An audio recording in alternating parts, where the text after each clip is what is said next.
Hi everyone, आज का one shot based होने वाला है जेनेटिक्स पर, which is the most important unit from biochem. Paper 2 में स्पेसिफिकली मेजर पोर्शन यहीं से आएगा। तो स्टार्ट करते हैं इंपॉर्टेंट टॉपिक ट्रांसक्रिप्शन से। अब ट्रांसक्रिप्शन का वैसे भी इन जनरल मतलब ऐसा होता है, लाइक मेरे को अगर कोई मेरे पास ऑडियो फाइल है तो उसको मुझे ट्रांसक्राइब करके टेक्स्ट में कन्वर्ट करना है, या फिर मेरे पास कोई कोडिंग हो रही है तो उसके पीछे भी ट्रांसक्राइब हो रहा है।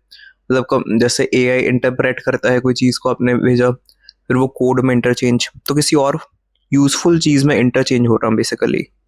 तो ट्रांसक्रिप्शन वो प्रोसेस है जिससे जेनेटिक इंफॉर्मेशन डीएनए से आरएनए में कन्वर्ट हो जाती है। RNA basically copies that information. जैसे मेरे पास ऑडियो फाइल थी, उसको मैंने ट्रांसक्राइब किया टेक्स्ट में, तो वो जो इन्फॉर्मेशन जो सेम मैंने बोला वही कॉपी हो गया टेक्स्ट में। अब यहाँ तो एआई करवा रहा था, बट यहाँ पर एंजाइम कौन सी है? आरएनए पॉलीमरेज, या फिर इसको डीएनए डिपेंडेंट आरएनए पॉलीमरेज भी बोलते हैं।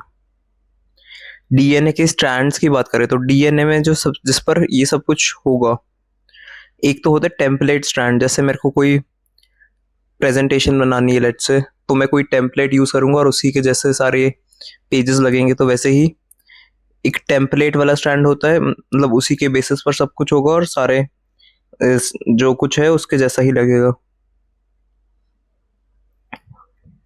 तो टेम्पलेट वाले स्टैंड को नॉन कोडिंग स्टैंड बोलते हैं, या एंटी सेंस स्टैंड भी बोलते हैं। इसकी सीक्वेंसिंग देखें तो ठीक है। और एक होता है कोडिंग स्टैंड जिसको सेंस या फिर नॉन टेम्पलेट स्टैंड भी बोलते हैं। तो ये रहा कोडिंग स्टैंड। दोनों में डिफरेंस है कि टेम्पलेट वाले स्टैंड को तो उसकी रीडिंग आरएनए पॉलीमरेज करती है। ठीक है। टेम्पलेट स्टैंड की डायरेक्शन 3' to 5' होती है। तो ये एक तरह का टेम्पलेट या ब्लूप्रिंट की तरह एक्ट कर रहा है, मतलब उसको ही यूज होके बाकी वाले स्टैंड्स बनेंगे। बल्कि कोडिंग वाला स्टैंड, सेंस स्टैंड, ये नॉन टेम्पलेट स्टैंड होता है। इसकी कोई रीडिंग नहीं होती एंजाइम के थ्रू, डायरेक्शन ऑपोजिट है उसके बिल्कुल, 5' to 3'। अब सेम सीक्वेंस इसकी होती है आरएनए की तरह। तो आरएनए जब बनता है तो उसकी सीक्वेंस सेम रहती है, बट आरएनए में यूरासिल होता है थायमीन की जगह। इतनी बेसिक नॉलेज सबको होगी, राइट? तो कोडिंग स्टैंड से ही जीन रेफरेंस होती है, और ये जीन रेफरेंस के लिए यूज होती है। दो स्टैंड्स की हमने बात कर ली। डबल स्टैंडर्ड होता है ना डीएनए, तो एक कोडिंग स्टैंड हो गया और एक नॉन कोडिंग स्टैंड हो गया। कि अब आरएनए पॉलीम इसको देख के मतलब नया आरएनए बन चुका है, ट्रांसक्राइब्ड आरएनए। जो टेम्पलेट वाला स्टैंड था उसकी कॉपी हुई और ये नया आरएनए बन गया। बस इसमें पेयरिंग कैसे होगी वो देखते हैं। ठीक है। यहाँ पर तो जैसे thymine is replaced by same sequence होगी, बट थायमीन की जगह यहाँ पर यूरासिल आ जाएगा। कि T is replaced by U, क्योंकि आरएनए में हमें पता है यूरासिल होता है, डीएनए में था थायमीन।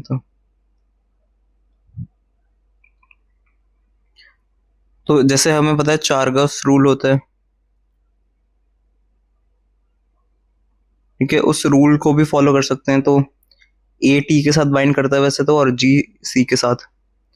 नॉर्मली ऐसा होता है ना, A plus T is equal to G plus C. तो ये बाइंड करेंगे और ये बाइंड करेंगे। यहाँ पर यूरासिल है। और आरएनए भी सेम डायरेक्शन में बनता है, तो सेम सीक्वेंसेस आरएनए और डायरेक्शन भी सेम है कोडिंग स्ट्रैंड से। तो कोडिंग स्ट्रैंड से देख के ही बना जा रहा है आरएनए, डायरेक्शन सेम है। अब ये जो आरएनए पॉलीमरेज एंजाइम है उसकी कुछ प्रॉपर्टीज की बात कर लेते हैं। ये जो डीएनए डिपेंडेंट आरएनए पॉलीमरेज है, इसको कोई प्राइमर नहीं चाहिए होता।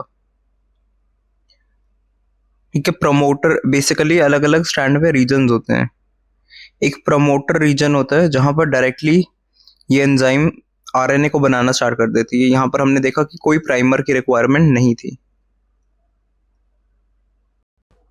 तो प्राइमर को ऐसा समझ सकते हैं लाइक सपोज वो text to speech to text वाला एग्जांपल लेते हैं। अपने आप ही जैसे मैं ये वीडियो बोल रहा हूँ, तो मैं अगर ट्रांसक्राइब वाला ऑप्शन एनेबल कर दूँ तो ऑटोमेटिकली वो टेक्स्ट में कन्वर्ट हो जाएगा जो मैं साथ साथ बोल रहा हूँ, कैप्शंस जनरेट हो जाएंगे। वैसे ही अगर इसको भी प्राइमर की ज़रूरत नहीं पड़ती। अगर मेरे को मैनुअली सब कुछ डालना पड़ता कि मैंने वीडियो में क्या बोला तो वो प्राइमर की रिक्वायरमेंट होती कि कुछ प्राइमरी एज अ सोर्स चाहिए मुझे स्टार्ट करने के लिए। अब ये जो मैं बोल रहा हूँ साथ में टेक्स्ट में भी लिखा आ रहा है अगर वीडियो में कैप्शंस में, तो ऐसा ज़रूरी नहीं है कि ये गलत हो या सही हो, तो एरर्स के चांसेस हैं।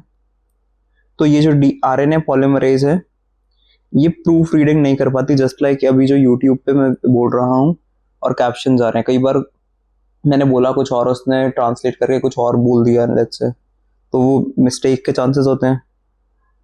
तो प्रूफ रीडिंग ये नहीं कर पाती, देख नहीं पाती, रीड नहीं कर पाती कि ये सही भी बोला है कि नहीं, मतलब सही भी कॉपी हुआ है कि नहीं। तो 3 to 5 एक्सोन्यूक्लियेज एक्टिविटी ये वाली इसके पास पॉसिबल नहीं है, ठीक है। इसलिए हायर एरर रेट हाई है, बट ऑल्दो आरएनए टेम्पररी है, क्योंकि mRNA से तो फिर प्रोटीन्स बनते हैं। इसी को सेंट्रल डॉगमा ऑफ बायोलॉजी बोलते हैं। टेम्पररी क्यों बोल रहे हैं? क्योंकि डीएनए से ट्रांसक्रिप्शन के बाद आरएनए बना, बट ये ट्रांसलेट होके प्रोटीन बना लेगा। तो डायरेक्शन क्या होती है? टेम्पलेट का स्ट्रैंड 3 to 5 डायरेक्शन में काम करता है और आरएनए का सिंथेसिस उससे ऑपोजिट डायरेक्शन में होता है, तो इसको कॉम्प्लीमेंट्री बेस पेयरिंग बोलते हैं। तो आरएनए की सीक्वेंस कॉम्प्लीमेंट्री होती है टेम्पलेट स्ट्रैंड के, ठीक है। टेम्पलेट स्ट्रैंड के तो ऑपोजिट होगी इसकी। ये जो आरएनए बना, ये रहा ए, यहाँ पर ए है, यहाँ पर बस टी की जगह यू है, बाकी इसमें सेम है ये सब कुछ, पूरी सीक्वेंस टेम्पलेट स्ट्रैंड जैसे एग्जैक्टली है, एक्सेप्ट ये है। बट ये इक्वल किसके है? इनके जी के सामने सी है, तो ये कॉम्प्लीमेंट्री है, इसके ऑपोजिट है। ऑपोजिट किसके है? ये कॉम्प्लीमेंट्री तो टेम्पलेट स्ट्रैंड के हैं। Template strand and identical to coding strand. DNA replication और ट्रांसक्रिप्शन में क्या डिफरेंस है? ऐसा भी हो सकता है ना, तो डीएनए से डीएनए ही बन जाए, तो वो रेप्लिकेशन वाला प्रोसेस है। तो डीएनए पॉलीमरेज रेप्लिकेशन में, ट्रांसक्रिप्शन में आरएनए पॉलीमरेज। सिंपल। प्राइमर की रिक्वायरमेंट रेप्लिकेशन के लिए होती है, बट ट्रांसक्रिप्शन में नहीं चाहिए होता, मैंने बता दिया। डीएनए रेप्लिकेट करके खुद डीएनए बनाएगा और ट्रांसक्रिप्शन में आरएनए बनता है। आरएनए पॉलीमरेज प्रूफ रीडिंग नहीं कर सकती, बट डीएनए पॉलीमरेज में प्रूफ रीडिंग होती है इन द 3 to 5 एक्सोन्यूक्लियेज। इस डायरेक्शन में चेक किया जाता है कि वेरिफिकेशन होती है कि सही हो रहा है कि नहीं। और कॉमन पॉइंट क्या है दोनों के बीच में? जब सिंथेसिस होगा वो हमेशा, जैसे आरएनए यहाँ पर बना, वो 5 to 3 इस डायरेक्शन में बनता है।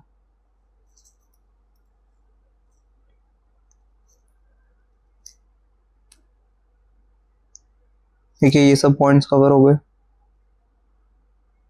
तो डीएनए का ये वाला स्टैंड था, ऑपोजिट वाला 3 to 5 वाला था एक, और ये 5 to 3 वाला, और इसी में ही आरएनए बनेगा।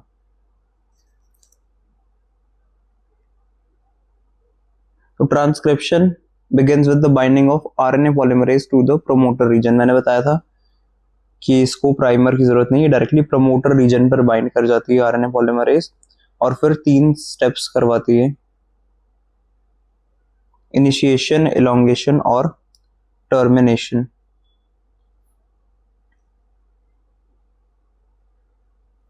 आरएनए पॉलीमरेज के टाइप्स देख लेते हैं। प्रोकैरियोट्स में तो एक ही टाइप की होती है।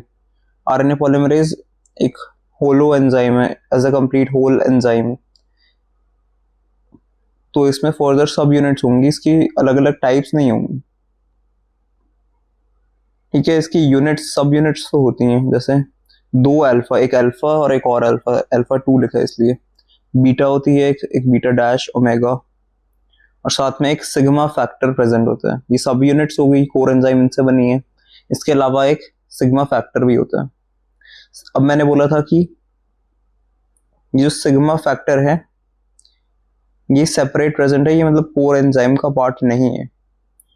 तो कोर एंजाइम वाले पार्ट को क्यों है, कोर एंजाइम वाले पार्ट को हेल्प कर रहा है प्रमोटर से बाइंड होने में। हमें पता है कि आरएनए पॉलीमरेज प्रमोटर पे बाइंड होती है, कैसे होगी, ये सिग्मा फैक्टर हेल्प करता है उसमें बाइंडिंग वाले प्रोसेस में। तो इसी वजह से इनिशिएशन हो जाता है, इनिशिएट्स ट्रांसक्रिप्शन। और प्रमोटर से बाइंड करने में हेल्प करेगी, तो मतलब इसे पहचान है कि प्रमोटर कौन है, तो इट रिकॉग्नाइजेस द प्रमोटर। अब जो यूकैरियोट्स हैं उसमें आरएनए पॉलीमरेज की अलग अलग टाइप्स होती हैं, आरएनए पॉलीमरेज 1, 2, 3, और इसके अलावा एक माइटोकॉन्ड्रियल आरएनए पॉलीमरेज भी होती है, जो कि माइटोकॉन्ड्रियल आरएनए को ही ट्रांसक्राइब करेंगी। अब डिफरेंस 1 और 2 में, 1, 2 और 3 में, कि 1 वाला जो आरएनए पॉलीमरेज है वो ट्रांसक्रिप्शन न्यूक्लियोलस में करता है, whereas जो आरएनए पॉलीमरेज 2 और 3 हैं they do the transcription in the nucleoplasm. ये न्यूक्लियोलस, न्यूक्लियस के अंदर जो डेंस वाला रीजन होता है वो है, और प्लाज्म हमें पता है फ्लूइड है, तो न्यूक्लियस के अंदर वाला फ्लूइड।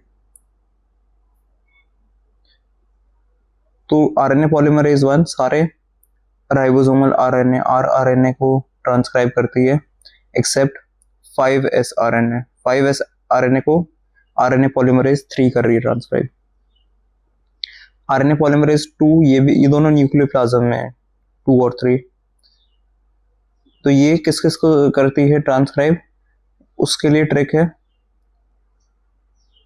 मिलन कोई है जिसके 2 बच्चे हैं, 2 बेटे हैं, मिलन हैज 2 सन्स, तो MI से माइक्रो आरएनए, MI आरएनए, ठीक है, जो बहुत ही छोटा ये वाला micro RNA.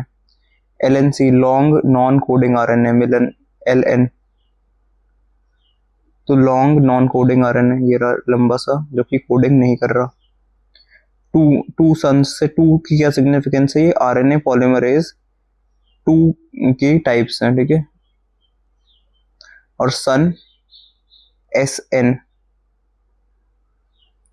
SN RNA which is very important, अभी आएगा आगे पोस्ट ट्रांसक्रिप्शन मॉडिफिकेशंस में। ये स्मॉल न्यूक्लियर राइबोन्यूक्लियर प्रोटीन्स होते हैं, स्मॉल न्यूक्लियर आरएनए, और ये स्प्लाइसियोसोम नाम के काफी इंपॉर्टेंट स्ट्रक्चर का फॉर्मेशन करते हैं। ये रहा,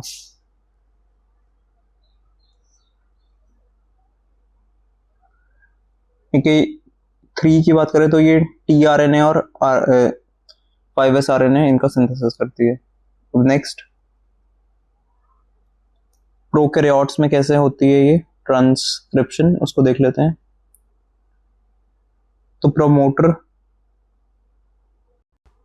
प्रमोटर एग्जैक्टली है क्या, वो बेसिकली सीक्वेंस एग्जैक्ट जहां पर आरएनए पॉलीमरेज बाइंड करती है।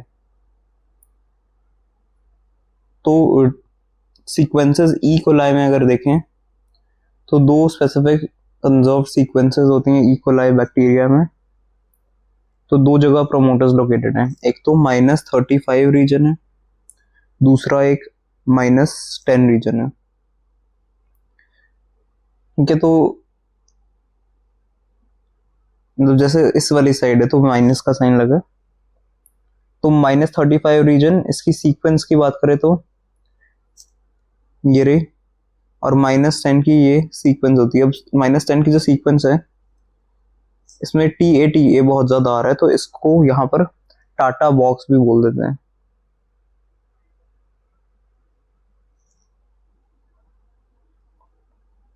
ठीक है। ये -10 वाला बॉक्स है और एक ये -35 बॉक्स है। ये जो सीक्वेंस है उसके ऑपोजिट ही ये 3' और 5' ये कॉम्प्लीमेंट्री होंगे, एक दूसरे के ऑपोजिट हो जाएंगे। ये यहाँ पर भी ऐसा ही है।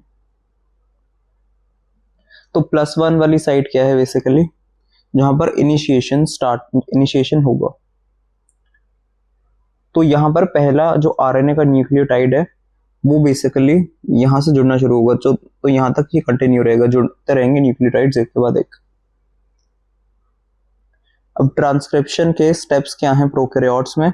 सबसे पहले जो कोर एंजाइम है, होलो एंजाइम है, उसमें सिग्मा फैक्टर बाइंड करता है, ये मैंने बता दिया था। और होलो एंजाइम प्रमोटर पर बाइंड करेगी एट -35 रीजन फर्स्ट।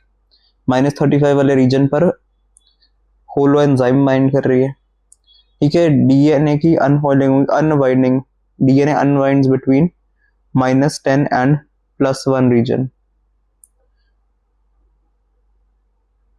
तो डीएनए के खुलने से ये ओपन कॉम्प्लेक्स बन जाता है।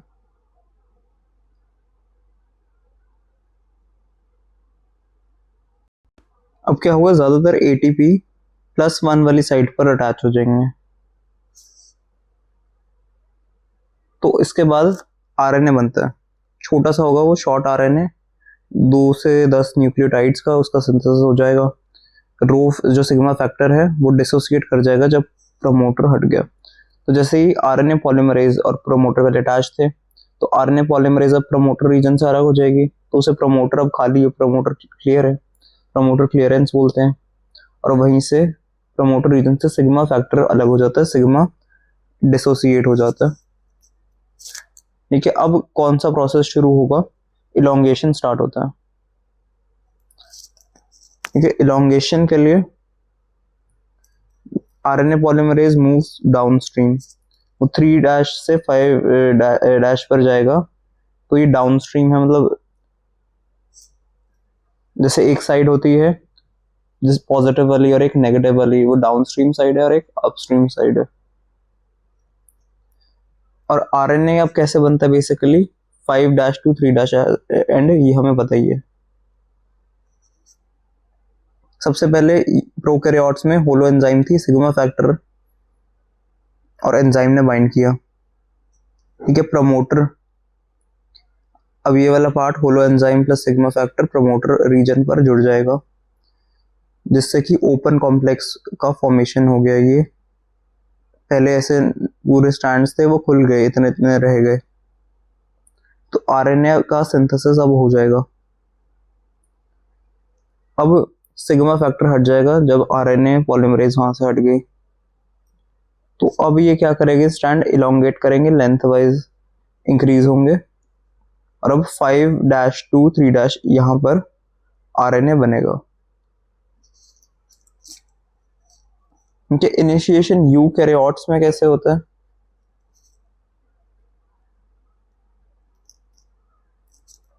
तो more complex, it is more complex due to large number of proteins. Eukaryotes के पास बहुत सारे प्रोटीन्स होते हैं, तो ये सिस्टम कॉम्प्लेक्स होता है, ठीक है। ट्रांसक्रिप्शन फैक्टर्स प्रेजेंट होते हैं, ट्रांसक्रिप्शन फैक्टर्स होने चाहिए जो कि आरएनए पॉलीमरेज 2 को हेल्प करेंगे।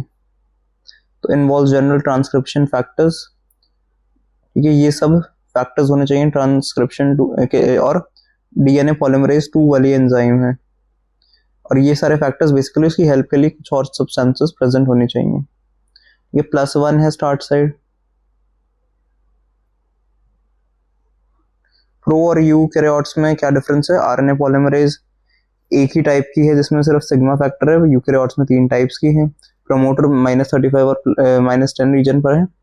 तो टाटा बॉक्स जो मैंने बताया था वो कहाँ होता है? वो यूकैरियोट्स में, ठीक है। TA जहाँ बार बार रिपीट हो रहा था उसको टाटा बॉक्स बोल दिया। अराउंड -25 पर होता है। इसमें प्रोटीन कौन सा? Sigma factor. इसमें ट्रांसक्रिप्शन के जनरल बहुत सारे मल्टीपल फैक्टर्स, ठीक है, जो बेसिकली हेल्प कर रहे हैं, उस चीज को फैक्टर बोल देते हैं। सिंपल प्रोसेस है ट्रांसक्रिप्शन का प्रोकैरियोट्स में, whereas यूकैरियोट्स में it is complex. Main difference जो वाइवा वगैरह में पूछा जा सकता है कि प्रोकैरियोट्स की तो साइटोप्लाज्म में हो रही है, बट यूकैरियोट्स में, क्योंकि प्रोकैरियोट्स में बेसिकली न्यूक्लियस वगैरह ढंग से वेल बाउंड सब कुछ, ये सब चीजें नहीं होती, न्यूक्लियस में यूकैरियोट्स में ही पॉसिबल है। प्रूफ रीडिंग यूकैरियोट्स में होती है, ठीक है। 3' to 5' एक्सोन्यूक्लियस, ठीक है। प्रमोटर एसेंशियल हमने देख लिया ट्रांसक्रिप्शन के लिए। सिग्मा फैक्टर प्रमोटर को रिकॉग्नाइज करने में हेल्प करता है। +1 is the site for transcription, RNA polymerase template को रीड करती है और आरएनए 5 to 3 वाली डायरेक्शन में बनता है। सिग्मा फैक्टर हट जाता है जब इनिशिएशन हो चुकी है, तो ये इलोंगेशन स्टार्ट हो चुकी है, वो है ना।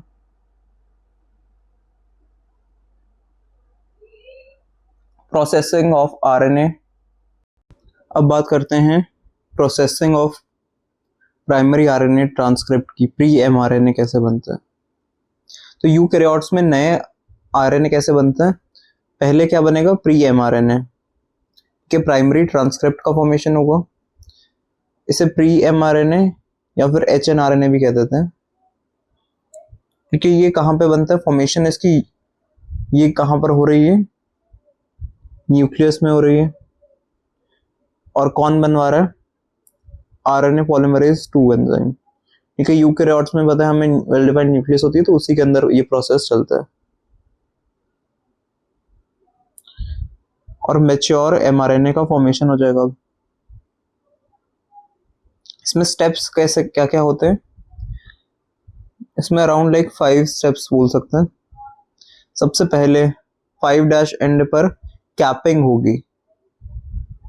ठीक है, आरएनए का जो 5' एंड है वहां पर क्या होगा? बेसिकली एडिशन हो जाएगा ग्वानोसिन न्यूक्लियोटाइड का। 7 मिथाइल ग्वानोसिन न्यूक्लियोटाइड का एडिशन हो जाएगा। ठीक है, ये मॉडिफाइड न्यूक्लियोटाइड 7th पोजीशन पे जो मिथाइल ग्वानोसिन ट्राइफॉस्फेट है, ठीक है, जो 5' की कैप है, यहाँ पर 7 मिथाइल ग्वानोसिन को जोड़ा गया। तो बेसिकली ये एडिशन हो कब रहा है? को ट्रांसक्रिप्शनली अर्ली, जब ट्रांसक्रिप्शन चल रहा है पैरेलली, तो ये एडिशन ऑफ 7 मिथाइल ग्वानोसिन भी चल रहा है, तो काफी ये अर्ली स्टेज पर हो सकता है, ऐसा बोल सकते हैं। ऐसा क्यों हो रहा है? ये एडिशन क्यों किया गया है? ठीक है, 5' एंड पर एक न्यूक्लियोटाइड, मॉडिफाइड न्यूक्लियोटाइड को क्यों डाला गया है? ये जो मॉडिफाइड न्यूक्लियोटाइड अगर इसको हम 5' एंड पर डाल देंगे तो ये एक्सोन्यूक्लिएसेस जो होते हैं ना, मतलब आरएनए को टूटने से बेसिकली प्रिवेंट करेगा, आरएनए को इंटैक्ट रखेगा। और आरएनए की जो स्प्लाइसिंग जो प्रोसेस होता है जिसमें इंट्रॉन्स रिमूव कर दिए जाते हैं, उस प्रोसेस में भी हेल्प करता है। अब इंक्रीजेस ट्रांसलेशनल एफिशिएंसी, ट्रांसलेशन की एफिशिएंसी बढ़ा देगा और एफिशिएंटली अब प्रोटीन सिंथेसिस हो पाएगा और जल्दी हो पाएगा, क्योंकि ये आरएनए न्यूक्लियस से बाहर भी निकलेगा, तो बाहर निकलने के प्रोसेस में भी, न्यूक्लियर एक्सपोर्ट के प्रोसेस में भी ये न्यूक्लियोटाइड का एडिशन हेल्प करता है। अब स्प्लाइसिंग की बात करते हैं। स्प्लाइसिंग होता है इंट्रॉन्स का रिमूवल, ठीक है, and joining of exons. DNA में एक्सॉन भी होते हैं और इंट्रॉन भी होते हैं। इंट्रॉन का नंबर ज़्यादा होता है और एक्सॉन्स कम होते हैं। बेसिकली ये जो इंट्रॉन्स हैं उनको रिमूव कर दिया जाता है और एक्सॉन्स का एडिशन हो जाता है, जॉइनिंग ऑफ एक्सॉन हो जाएगी। ठीक है, अब यहाँ का इसका कैटालिसिस, स्प्लाइसिंग जो प्रोसेस है उसमें कौन हेल्प कर रहा है? उसमें हेल्प कर रहे हैं स्प्लाइसोसोम्स, जो small nuclear ribo nuclear proteins के अलग अलग पार्ट्स हैं, इनसे फॉर्म हो रहे हैं।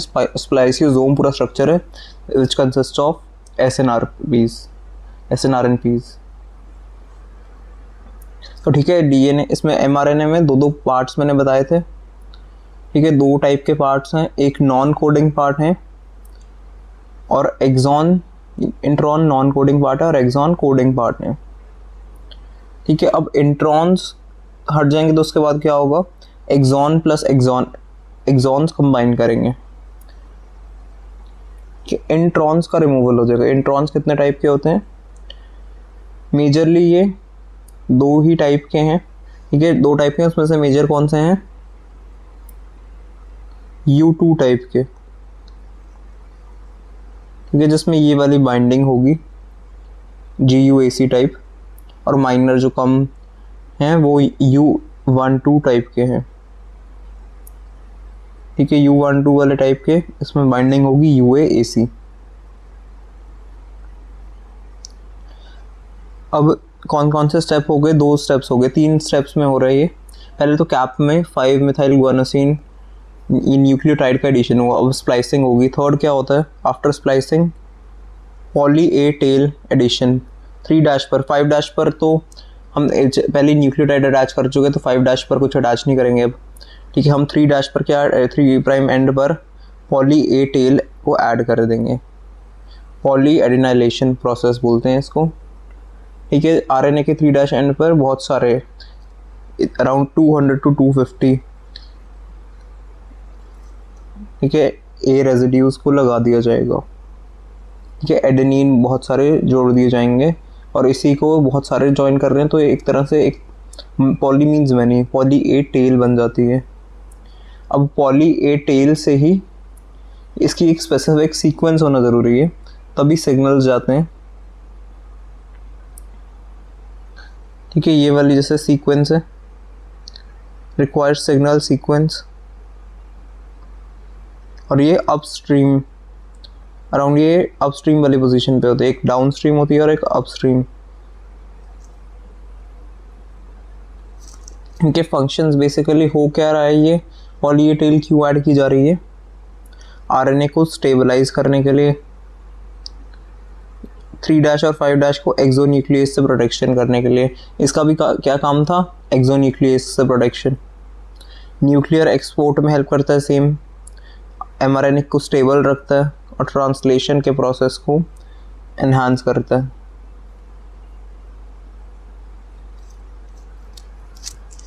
ठीक है, अब बात करते हैं इसके अलावा ये 3 तो वाइटल पोस्ट ट्रांसक्रिप्शनल मॉडिफिकेशन है। जैसे ये डीएनए था, ट्रांसक्रिप्शन वाली यूनिट डीएनए पर एक्सॉन इंट्रॉन ये सब बहुत प्रेजेंट है। ट्रांसक्रिप्शन हुआ, ठीक है, ट्रांसक्रिप्ट हो गए बेसिकली क्या इंट्रॉन्स, बट ट्रांसलेट होंगे क्या, नहीं, ट्रांसलेशन में तो इंट्रॉन्स हट जाते हैं, क्योंकि इससे पहले वाले ही स्टेप पर जो प्री एमआरएनए बन रहा है, एचएनआरएनए बन रहा है, मतलब after transcription of DNA, primitive RNA, primary RNA इसको या फिर ट्रांसक्रिप्ट बोलते हैं, ठीक है। इमेच्योर एमआरएनए भी बोल सकते हैं, ठीक है। ये जो बन रहा है इसमें एक्सॉन भी हैं, इंट्रॉन भी हैं। ये 5' एंड पर तो एक कैप टाइप स्ट्रक्चर प्रेजेंट है और 3' एंड पर tail like structure, poly A tail, जिसमें बहुत सारे ए हैं, वो वाली टेल प्रेजेंट है। अब क्या हुआ, इंट्रॉन हटाए गए, इंट्रॉन को हमने हटा दिया है, ठीक है। तो ये स्प्लाइसिंग का प्रोसेस है, इंट्रॉन्स अलग हो गए। अब ये एमआरएनए फाइनली बन चुका है। प्रिमिटिव एमआरएनए था क्योंकि उसमें इंट्रॉन अभी हटे नहीं थे, स्प्लाइसिंग हो गई तो सिर्फ एक्सॉन्स हैं, ये कंबाइन हो गए हैं। 5' कैप है एक साइड पर और एक साइड पर पॉली ए टेल है। अब इसके अलावा ये तो 3 वाइटल हैं ही, इसके अलावा आरएनए एडिटिंग का भी प्रोसेस हो सकता है, ठीक है। कुछ स्पेसिफिक न्यूक्लियोटाइड्स में एडिट, जैसे कोई भी आपने डॉक्यूमेंट बनाया उसमें फर्दर एडिटिंग होगी, जैसे वीडियो में बना रहा हूँ इसको मैं हो सकता है एडिट करूँ, तो केमिकल मॉडिफिकेशन किसी तरीके से मुझे मॉडिफाई करना है और स्पेसिफिक कुछ न्यूक्लियोटाइड्स को ट्रांसक्रिप्शन हो चुकी है उसके बाद करना है ऐसा। तो केमिकल नेचर उनका चेंज करना है, एडिटिंग का बेसिकली ये मतलब है। जैसे अगर मेरे पास कोई है जिस सीक्वेंस जिसमें मैं सी की जगह अगर यू लगा दूं या कुछ ऐसा कर दूं, ठीक है, बेस पेयर की सब्स्टिट्यूशन हो रही है बेसिकली, जैसे ये एग्जांपल हो गया, इसमें बेस पेयर में चेंज कर दूं। फॉर एग्जांपल ऐसा अगर मैं एपोलाइपोप्रोटीन बी में कर रहा हूँ, या फिर मैं इंसर्ट कर दूं अपनी मर्जी से कोई और न्यूक्लियोटाइड या डिलीट कर दूं न्यूक्लियोटाइड। आरएनए एडिटिंग क्यों ज़रूरी है, it is important in some genes and viral RNA, virus के आरएनए में आरएनए एडिटिंग होती है, ठीक है। एक और जो पोस्ट ट्रांसक्रिप्शनल मॉडिफिकेशन है, ठीक है, आरएनए एडिटिंग को पहले समझ लेते हैं विद एन एग्जांपल।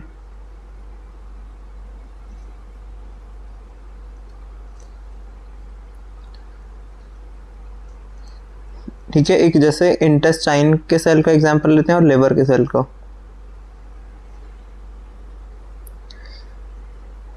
अब देख लेते हैं आरएनए एडिटिंग में क्या हो रहा है। एक लिवर का सेल था और एक इंटेस्टाइन का सेल था, they are both having the same gene, ठीक है, इनका जीन कॉमन है, ApoB100 जीन है। अब ट्रांसक्रिप्शन हुई न्यूक्लियस में, तो प्राइमरी आरएनए ट्रांसक्रिप्ट जो बना, उसके बाद 3 पोस्ट ट्रांसक्रिप्शनल मॉडिफिकेशंस होंगी जो तो कॉमन है सब में। अब इसके बाद जो 4th पोस्ट ट्रांसक्रिप्शनल मॉडिफिकेशन होती है मैच्योर एमआरएनए के बाद, ठीक है, तो वो हो जाएगी, उसको आरएनए एडिटिंग बोलते हैं ना। वैसे अगर आरएनए एडिटिंग ना होती तो ये ट्रांसलेशन के प्रोसेस में चला जाता और फिर प्रोटीन्स बन जाते हैं। इस जीन से कोई प्रोटीन बनेगा, तो मतलब one gene can only form one protein, ऐसा बोल सकता हूँ मैं। तो एक थ्योरी प्रपोज हुई थी जो ऐसा ही कह रही थी, बट इसकी एक्सेप्शन यहाँ पर आ जाती है। क्यों? जैसे लिवर सेल है, ये भी ApoB100 जीन का है, ये पर प्रोटीन अलग बना रहा है। इंटेस्टाइन का सेल है, वो अलग प्रोटीन बना रहा है। ठीक है, यहाँ बन रहा है ApoB100 प्रोटीन जिसमें 100 अमाइनो एसिड्स हैं। यहाँ ApoB48, ये आधे से भी कम वाला प्रोटीन बन रहा है जिसमें 48 अमाइनो एसिड्स ही हैं। तो क्यों हुआ ये? आरएनए एडिटिंग की वजह से। तो फोर्थ पोस्ट ट्रांसक्रिप्शनल मॉडिफिकेशन ये कुछ सेल्स में ही होती है ना। तो एडिटेड mRNA एक्सपोर्ट हुआ जिसकी वजह से ट्रांसलेशन हुई। ठीक है, ट्रांसलेशन हुई तो यहाँ पर ना जो कोडॉन होता है इंटेस्टाइनल सेल्स में जो है वो स्टॉप कोडॉन है।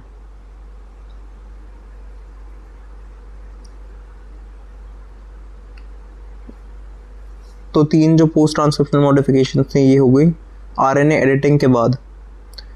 ठीक है, AUG स्टार्ट कोडॉन होता है और ये सब स्टॉप कोडॉन्स हैं, क्योंकि जो स्टॉप कोडॉन है अब वो क्या करेगा, बीच में ही आधे प्रोसेस को रोक देगा। अब बीच में UAA एग्जाम्पल स्टॉप कोडॉन का है, तो ये आधे ही प्रोसेस को रोक देगा बीच में ही। मतलब 100 होना था, 100 का हाफ 50 से भी थोड़ा सा पहले, तो 48 अमाइनो एसिड्स ही रह गए, क्योंकि UAA is the stop codon यहाँ पर। ये इंटेस्टाइनल सेल में स्टॉप कोडॉन ने एक्ट किया। ठीक है, जीन का एक्सप्रेशन, जीन कॉमन था पर प्रोटीन अलग अलग बन गई। यहाँ ApoB100 प्रोटीन हुआ क्योंकि पूरा प्रोसेस चला, स्टॉप कोडॉन पर स्टॉप नहीं हुई ट्रांसलेशन। ठीक है, यहाँ पर स्टॉप हो जाती है।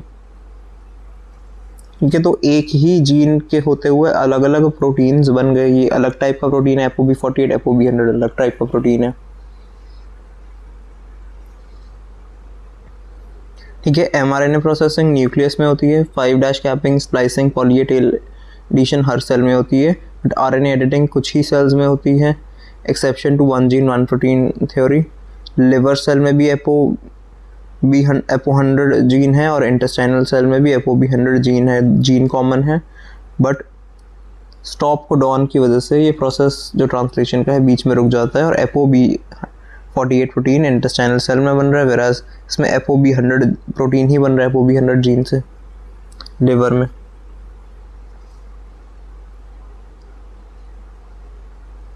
क्योंकि लिवर में 100 अमाइनो एसिड्स वाला बना, टोटल कोडॉन्स 100 + 1 स्टॉप कोडॉन, तो इसमें टोटल न्यूक्लियोटाइड्स 303 हैं। तो इसका ये पर्सपेक्टिव कौन से पर्सपेक्टिव से देखा हमने लिवर और इंटेस्टाइनल सेल को, अभी आरएनए एडिटिंग। अभी मैं इसको स्टॉप कोडॉन के पर्सपेक्टिव से बताऊंगा। ऐसे तो ऑलरेडी डिस्कस हो ही गया उससे ज़्यादा उसमें, है ना। तो 5' capping, splicing, poly A tail addition, RNA editing. 7 methyl guanosine cap को ट्रांसक्रिप्शनली अर्ली डाला गया, इसको कैप को प्रोटेक्टिव होती है, स्प्लाइसिंग में हेल्प करती है, ट्रांसलेशनल एफिशिएंसी बढ़ाती है, स्लाइसिंग में इंट्रॉन्स हट गए, एक्सॉन्स जुड़ गए, ये भी अर्ली होती है ये दोनों चीज़ें। mRNA मैच्योर वाला बन जाएगा उस हटने की वजह से। अब जो टेल है वो लेट जुड़ती है, ठीक है, वो स्टेबिलिटी के लिए, ट्रांसलेशन के लिए इम्पॉर्टेंट है। अगर न्यूक्लियोटाइड को चेंज कर दिया जाए, post transcriptional modification, RNA editing, जिससे अलग अलग टाइप के mRNA बनते हैं। ऑल्टरनेट स्प्लाइसिंग भी होती है एक, जिसमें अलग अलग टाइप के एक्सॉन, जैसे एक्सॉन ये 4 टाइप के हैं, तो कुछ भी रैंडम कॉम्बिनेशन वाला एक mRNA बन जाएगा, दूसरे कॉम्बिनेशन वाला कोई अलग RNA। तो different combination of exons are joined to produce multiple mRNAs from single gene. एक जीन से बहुत सारे RNA बनेंगे और फिर डाइवर्स टाइप के प्रोटीन बनेंगे। तो ये भी one gene one protein theory का एक एक्सेप्शन हो गया। जैसे ट्रोपोनिन के अलग अलग जो सब यूनिट्स अलग अलग टाइप के होते हैं, ट्रोपोनिन C, ये नर्व मसल फिजियोलॉजी भी मैंने बताया था, है ना, अलग अलग टाइप के। फाइब्रोनेक्टिन भी हो गया एक एग्जांपल। तो different exons joined at different ways post transcriptionally, and तो प्रोटीन्स डाइवर्स बनेंगे।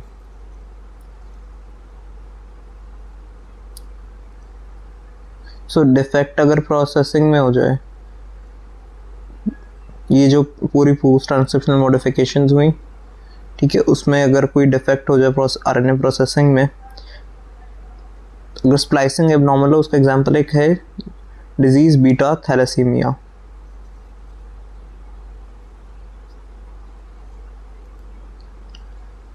सो ये सब हो गया कवर। नेक्स्ट बात करते हैं एमआरएनए जो बना उसकी प्रोसेसिंग, कोडिंग और जेनेटिक कोड, जो अभी मैं बता रहा था टॉपिक। एमआरएनए की प्रोसेसिंग यूकैरियोट्स में कैसी होती है, ठीक है, पहले प्राइमरी ट्रांसक्रिप्ट बना इमेच्योर एमआरएनए, प्री एमआरएनए या एचएनआरएनए, तो उससे मैच्योर एमआरएनए बनता है ना। ये 3 स्टेप्स से इमेच्योर से मैच्योर एमआरएनए बन गया। तो कोडिंग सीक्वेंस और रीडिंग फ्रेम की बात करते हैं। एमआरएनए को हमें पता ही है 5' से 3' की में बनता है और ऐसे ही रीड करते हैं, ऐसे ही उसकी सीक्वेंस को देखा जाता है, ठीक है। राइबोसोम को 3 बेसेस एक टाइप की, कोडॉन में 3 का ग्रुप होता है, ये भी हमें पता है, ठीक है। Each codon specifies an amino acid और स्टॉप सिग्नल, या तो कोई स्टॉप कोडॉन है या तो नॉर्मल कोडॉन है, वो कोई ना कोई स्पेसिफिक कोडेड सीक्वेंस में होता है, कोडिंग सीक्वेंस होती है, ठीक है। जैसे AUG ये स्टार्ट कोडॉन है, तो मिथियोनिन के अमाइनो एसिड को ये कोड कर रहा है AUG। इसके अलावा UAA, UAG, UGA ये सब स्टॉप कोडॉन्स हैं, मतलब अमाइनो एसिड वगैरह किसी को कोड नहीं कर रहे, बल्कि अगर प्रोटीन के सिंथेसिस को रोकना है तो ये काम आते हैं, ठीक है। AUG मिथियोनिन को ये अलग अलग एलेनिन, ल्यूसीन, ग्लाइसिन, अलग अलग अमाइनो एसिड्स और उनके कोडॉन्स दिए हुए हैं, और ये स्टॉप कोडॉन्स के एग्जांपल्स हैं। तो जेनेटिक कोड की बात करते हैं। ट्रिपलेट कोड है जिसमें 3 न्यूक्लियोटाइड्स हैं, ठीक है, 3 न्यूक्लियोटाइड्स हमें दिख रहे हैं और ट्रिपलेट्स हैं, है ना ये सब। तो टोटल कितने कोडॉन्स होते हैं, 64 कोडॉन्स होते हैं इन टोटल, ठीक है। ये कंबाइन ऐसे हुआ जैसे वो हम मेंडल वाला टेबल भी बनाते थे, इफ यू रिमेंबर। तो ऐसे ऐसे करके ये पूरा 64 का आ जाता है। इसमें से 61 तो सारे नॉर्मल हैं, बट जो स्टॉप कोडॉन्स हैं उनको मैंने हाईलाइट कर दिए। एक तो ये हो गया फर्स्ट, सेकंड, थर्ड, 3 होते हैं स्टॉप कोडॉन्स इसमें से। इनको एंटी सेंस भी बोलते हैं, ठीक है। ये कोड नहीं कर रहे बल्कि प्रोटीन ट्रांसलेशन को स्टॉप कर देते हैं, ठीक है। प्रॉपर्टीज क्या क्या होती हैं इस जेनेटिक कोड की, ठीक है। ये जो जेनेटिक कोड है ट्रिपलेट्स होते हैं, इसमें 3 न्यूक्लियोटाइड और 1 codon, total 64 codons, 3 nucleotide 1 codon, और ये फर्दर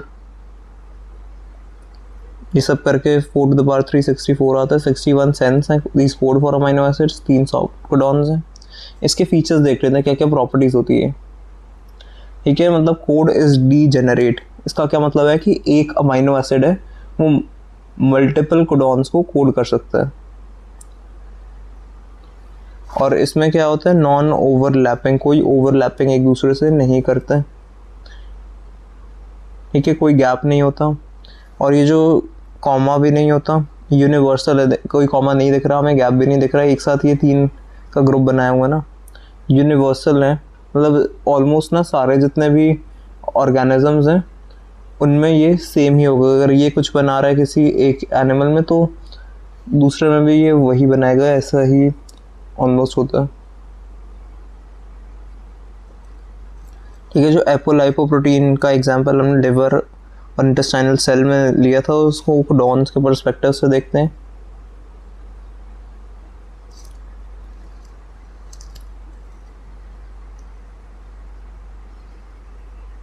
तो इसके एमआरएनए में 303 न्यूक्लियोटाइड्स होंगे। ये कैसे निकाला हमने, ठीक है, टोटल इसमें 100 अमाइनो एसिड्स हैं, तो इसके लिए टोटल कोडॉन्स और न्यूक्लियोटाइड्स रिक्वायर्ड अगर निकालना हो 100 है और एक स्टॉप कोडॉन इसमें से होगा।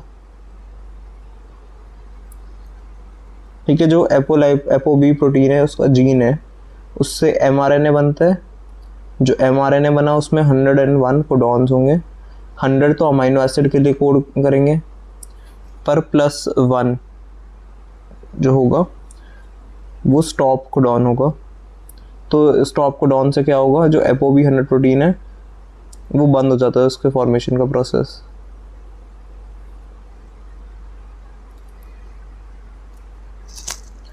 ठीक है, बेसिकली अब इंटेस्टाइन में हो क्या रहा है, स्टॉप कोडॉन यहाँ पर ना CAA है, जीन कॉमन है, यहाँ पर स्टॉप कोडॉन CAA है, पर इंटेस्टाइनल सेल में स्टॉप कोडॉन वो नहीं होता। इंटेस्टाइनल सेल में हो क्या रहा है, इंटेस्टाइनल सेल में ये जो सीक्वेंस थी पूरी ये इतनी तो सेम रही, 48 तक तो सेम है, तभी तो 48 तक बन पाया सेम। ठीक है, अब इसके बाद क्या हुआ, UAC में से C में से हमने क्या कर दिया, RNA को एडिटिंग कर दिया, मतलब एक कोई चीज़ को हटा के दूसरी से रिप्लेस कर दिया। अब हमने C को किसकी से रिप्लेस कर दी, U को, बेसिकली C को U से रिप्लेस कर दिया, तो UAA है। UAA एक टाइप का स्टॉप कोडॉन है, इस पर ये प्रोसेस हाफ वे रुक जाता है।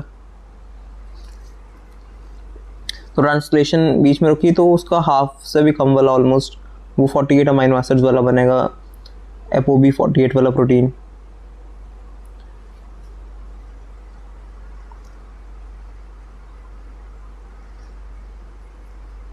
ठीक है, इतना हो गया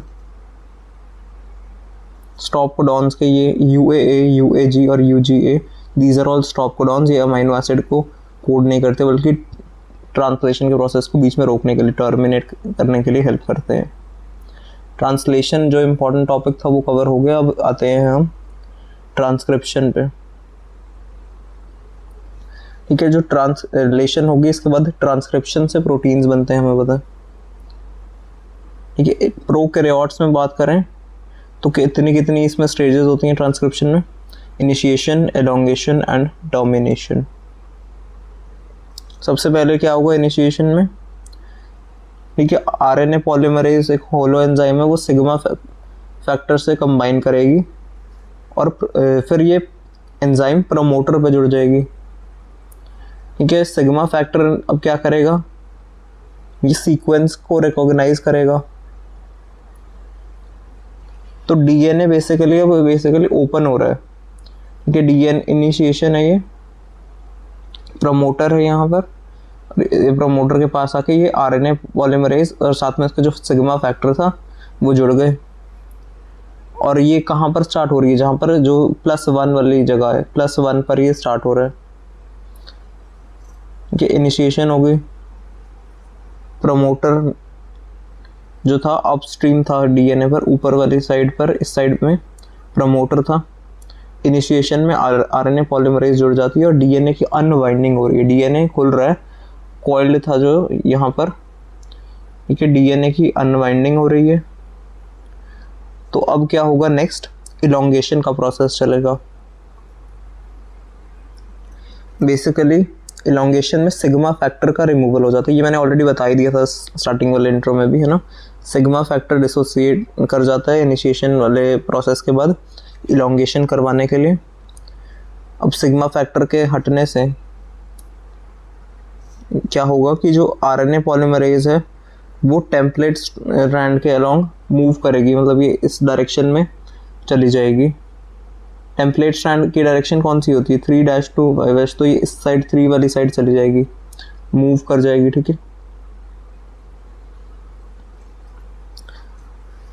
सो RNA पॉलीमरेज ने मूव किया, उसके बाद RNA का सिंथेसिस होगा। RNA का सिंथेसिस हमें पता है ऑपोजिट डायरेक्शन में होता है, 5' to 3', इस एंड पे RNA बनेगा, 5 to 3 वाले इस ऐसे ये RNA बन रहा है। ठीक है, एक RNA का स्ट्रैंड बन जाता है।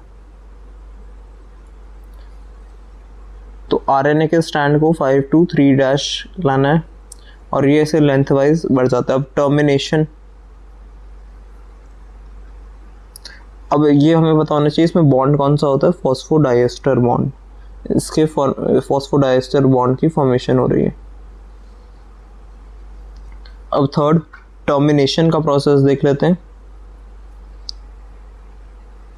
ठीक है, जो टर्मिनेटर जहाँ है, टर्मिनेटर सीक्वेंस, अब एंजाइम आगे बढ़ रहा है यहाँ इस साइड, टर्मिनेटर जहाँ पे टर्मिनेट हो जाता है ना, उस सीक्वेंस के पास पहुँच गई है अब हमारी एंजाइम। तो एंजाइम अब RNA polymerase reaches the termination sequence, termination sequence पर पहुँच गई एंजाइम। इसके बाद क्या होगा, तो रो फैक्टर, एक प्रोटीन होता है रो फैक्टर जिसका नाम है, rho factor binds to this site on RNA. तो ये अब क्या करेगा, रो फैक्टर एक प्रोटीन है जो बेसिकली आरएनए को अलग कर देता है। ठीक है, आरएनए है, इसको यहाँ से निकाल देगा और ये वाला प्रोसेस रुक जाएगा। तो टर्मिनेशन में प्रोसेस टर्मिनेट कर रहा है, रुक रहा है, और ये आरएनए जो बना था वो अलग हो जाएगा। रो फैक्टर, ये जो प्रोटीन आया, इसने आरएनए को ऐसे यहाँ से इससे अलग करके बाहर ले जाएगा। तो चेन लंबी करनी है, पहले तो हमने स्टार्ट किया डीएनए पॉलीमरेज को लेके आए, फिर चेन को ऐसे हमने लेंथ वाइज बढ़ाया, इलोंगेट किया 5 to 3' एंड पर, है ना, फिर टर्मिनेट कर दिया रो फैक्टर ने आके फाइनली, और आरएनए अब रिलीज हो गया, अलग कर दिया।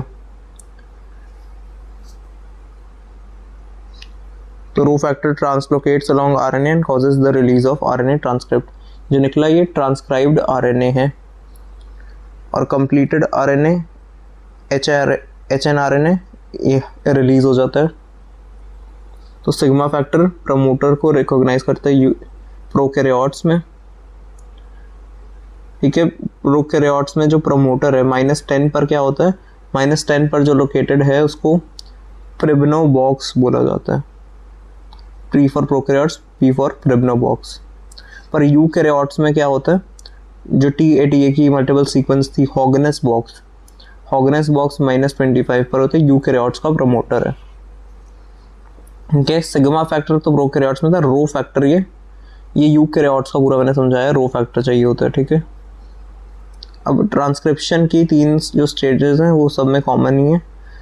यूकैरियोट्स में इसके अलावा एक हॉगनेस जो बॉक्स है, टाटा बॉक्स, उसके अलावा CAAT बॉक्स भी प्रेजेंट होता है -75 पर।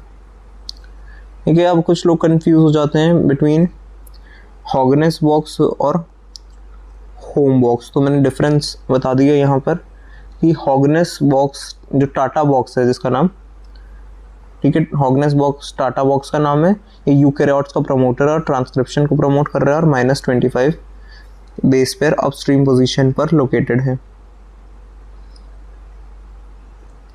ठीक है, ये क्या TATAA, इसलिए इसको टाटा बॉक्स बोला।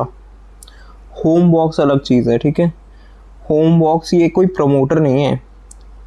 ठीक है, होम बॉक्स उसे बोलते हैं बेसिकली, ये ना जो 180 बेस पेयर की जो डीएनए की सीक्वेंस है, मतलब ड्यूरिंग जब एम्ब्रियोनिक डेवलपमेंट हो रही है उसको रेगुलेट करने के लिए 180 बेस पेयर की जो डीएनए की सीक्वेंस होती है होम्योटिक जीन्स में, वो है ये, और ये बॉडी को के पैटर्न्स को फॉर्मेशन करेगी। कोई प्रमोटर नहीं है, जस्ट कंफ्यूजन ना हो इसलिए मैंने लिख दिया।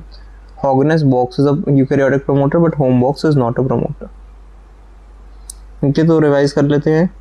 टेम्पलेट स्ट्रैंड आरएनए पॉलीमरेज को 3 to 5 एंड पर रीड करता है, आरएनए ऑपोजिट डायरेक्शन में बनता है, ये हमने काफ़ी बार पढ़ लिया अब, है ना। आरएनए पॉलीमरेज को प्राइमर और नहीं चाहिए होता और प्रूफ रीडिंग नहीं कर सकती। Promoter sequence are written on the coding और नॉन टेम्पलेट स्ट्रैंड, वहाँ पर उसमें सीक्वेंस लिखी जाती है। रो फैक्टर डिपेंडेंट होती है टर्मिनेशन प्रोकैरियोटिक, है ना। और ये प्रोकैरियोट्स में था रो फैक्टर, जिसने रोक दिया था उसको, mRNA को अलग कर दिया था ये।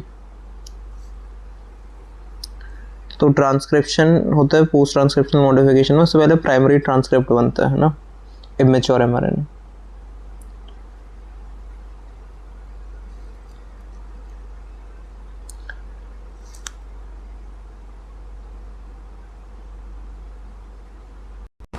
जी, ये आरएनए पॉलीमरेज इन प्रोकैरियोट्स हमने देख लिया।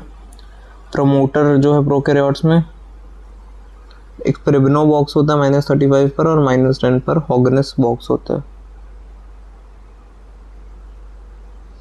ठीक है, ये उसी का दूसरा नाम है, टाटा बॉक्स और हॉगनेस बॉक्स। +1 पर स्टार्ट होती है। ये प्रमोटर का स्ट्रक्चर 5 एंड है, ये 5-3 एंड है, +1 पर स्टार्ट होता है, -10 पर टाटा बॉक्स लोकेटेड है और हॉगनेस बॉक्स लोकेटेड है और -35 पर प्रिब्नो बॉक्स लोकेटेड है। ठीक है, स्टेप्स क्या क्या थे एक बार रिवाइज कर लेते हैं। इनिशिएशन में होलो एंजाइम प्रमोटर पर -35 ये वाले रीजन पर एंजाइम जाएगी, डीएनए -10 वाली साइड से खुल जाएगा तो क्लोज कॉम्प्लेक्स बनेगा, ओपन कॉम्प्लेक्स बनता है। ठीक है, फर्स्ट फॉस्फोडाइएस्टर बॉन्ड भी +1 साइड पर बनेगा। आरएनए पॉलीमरेज जाती है टेम्पलेट स्ट्रैंड पर, ये अनबाउंड डीएनए जो खुल गया बेसिकली। ठीक है, अब आरएनए पॉलीमरेज यहाँ आ चुकी है मूव, और ये टेम्पलेट वाले स्ट्रैंड के अलोंग मूव कर रही है। तो आरएनए का सिंथेसिस हमें पता है कि कौन सी डायरेक्शन में होता है। अब ट्रांसक्रिप्शन बबल क्या होता है कि जब इलोंगेशन हो रहा है ना, तो डीएनए का थोड़ा सा पार्ट मतलब अराउंड 17 बेस पेयर्स, ठीक है, ट्रांसक्रिप्शन के टाइम पे अराउंड 17 के अराउंड बेस पेयर्स खुले ही रहते हैं, दे रिमेन ओपन, जिससे अंदर जो आरएनए पॉलीमरेज काम कर रही है ना बेसिकली, वो आगे के डीएनए को खोल दे रहती है। ये पूरा जो बबल टाइप बन रहा है ना इलोंगेशन के टाइम पर, हो क्या रहा है, कुछ अराउंड 17 बेस पेयर्स हैं इकट्ठे, और क्या कर रहे हैं कि जो आरएनए पॉलीमरेज जब एक्ट कर रही है तो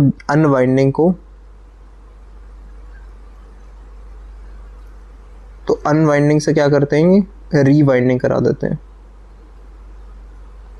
ठीक है, डीएनए अनवाइंड करता रहता है। बेसिकली हो क्या रहा है, ये डीएनए अनवाइंड तो कर रहा है आगे की तरफ, और पीछे जो डीएनए था वो रीवुंड डीएनए है, मतलब पीछे जो डीएनए खुला था उसको तो जोड़ दिया इसने, आगे जैसे ही आगे फॉरवर्ड जा रहा है ना, तो साथ में ये जो 17 बेस पेयर्स हैं ये आगे तो जा रहे हैं, डीएनए को इस साइड तो खोलते जा रहे हैं, पर यहाँ पर ये क्या करवा रहे हैं, पीछे वाले डीएनए को रिवाइंड करवा रहे हैं। ठीक है, उसको जोड़ रहे हैं, आगे खोल रहे हैं, पीछे जोड़ रहे हैं। ठीक है, एक यहाँ पर टोपोआइसोमरेज नाम का एंजाइम होता है विच रिलीज सुपर कॉइलिंग टेंशन।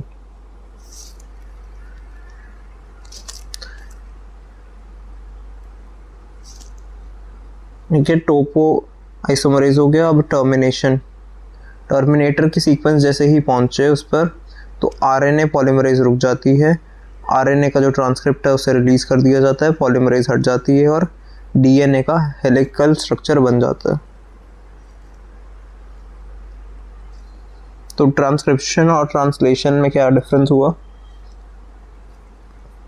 तो ट्रांसक्रिप्शन में डीएनए टेम्पलेट है, ठीक है, template is DNA single stranded वाला, और ट्रांसलेशन में एमआरएनए है, ये न्यूक्लियोप्लाज्म में और प्रोकैरियोट्स में, और ट्रांसलेशन का प्रोसेस साइटोप्लाज्म में होता है।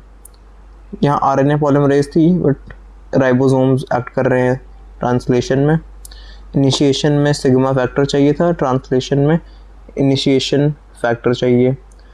प्राइमर की रिक्वायरमेंट यहाँ पर टीआरएनए होती है जो मिथियोनिन के लिए कोड कर रहा है।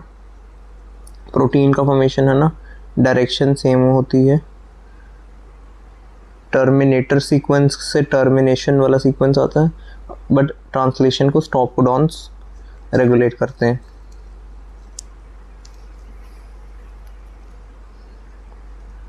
तो आरएनए पॉलीमरेज ये सब देख लिए थे हमने, ट्रांसक्रिप्शन इन यूकैरियोट्स है ना। अब आते हैं हम प्रोटीन सिंथेसिस के मैकेनिज्म पर। ठीक है, ट्रांसलेशन एक ऐसा प्रोसेस है जिसमें एमआरएनए के अंदर की जो इन्फॉर्मेशन है वो डिकोड कर प्रोटीन बनाया जाता है। Process by which genetic information present in the mRNA is decoded, genetic information decode होगी और प्रोटीन का सिंथेसिस होगा। और ये कहाँ हो रहा है, साइटोप्लाज्म के अंदर होता है। और साइटोप्लाज्म में जो राइबोसोम्स प्रेजेंट है, राइबोसोम्स को प्रोटीन फैक्ट्री इसलिए बोलते हैं ना, की ट्रांसलेशन का प्रोसेस होगा। राइबोसोम का स्ट्रक्चर तो हमें बताइए, प्रोकैरियोट्स में 70s, इसमें 2 लार्ज और एक सब स्मॉलर 50 और 30 यूनिट्स होती हैं। ठीक है, इसमें सारे ऑड नंबर होंगे 3, 5 और 7। यूकैरियोट्स में इवन नंबर होंगे। E for eukaryotes, E for even number eukaryotes में 4, 6, 8 और उसमें 3, 5, 7। ठीक है, ये जो है इसकी भी फर्दर सब यूनिट्स होती हैं। ये 23S RNA और 5S RNA से बना है, और 60S 28 और 5S से बना है। ठीक है, और 30 ये भी फर्दर ये याद रख सकते हैं।